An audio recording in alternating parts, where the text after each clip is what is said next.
අයිබෝන් ළමයි 2026 කොරියානු භාෂා ප්‍රවීණතා විභාගයට මුහුණ දෙන්න ඉන්න ඔයගොල්ලොන්ට වැදගත් පණිවිඩයක් අරන් පුතේ මේ ආවේ. දැන් අපි මේ මාසේ 20 වෙනිදා අලුත්ම පොත සාකච්ඡා කරන ක්ලාස් එක පටන් ගන්නවා.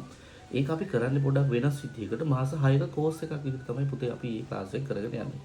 එතකොට ඒකේ ඕගොල්ලන්ට පළවෙනි මාස 4 අච්චුපොත සාමාන්‍ය විදිහට සාකච්ඡා කරගෙන ගිහිල්ලා අවසාන මාස දෙක පුතේ ඔයගොල්ලන්ට පොතේ ඉතුරු පාඩම් ටික කවර් කරන ගමන් පේපර් ක්ලාස් එකට ෆ්‍රී ඇඩ් කරගන්න පුළුවන් ඔයගොල්ලෝම. පැහැදිලිද? ඒතර ඔයගොල්ලන්ට මාස 6ක් ඇතුළත අපි පොත කරලා දෙනවා අලුත් පොත.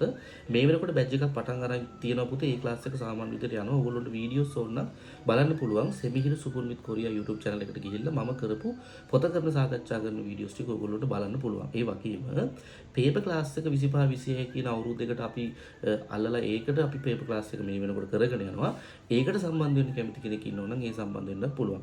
ඉතින් ඇත්තටම ඔයගොල්ලන්ට වැදගත් පණිවිඩයක් දෙන්න විදිහට මේ ආවේ මේ මාසේ 20 වෙනිදා අපි පටන් ගන්නවා අලුත්ම පොත කරන ක්ලාස් එක. ඒකට සම්බන්ධ වෙන්න කැමති අයයි පේපර් ක්ලාස් එකට සම්බන්ධ වෙන්න කැමති අය මේ පහලින් තියෙන නම්බර් එකට WhatsApp message එකක් යොමු කරන්න. එහෙනම් හැමෝටම උදසරණයි.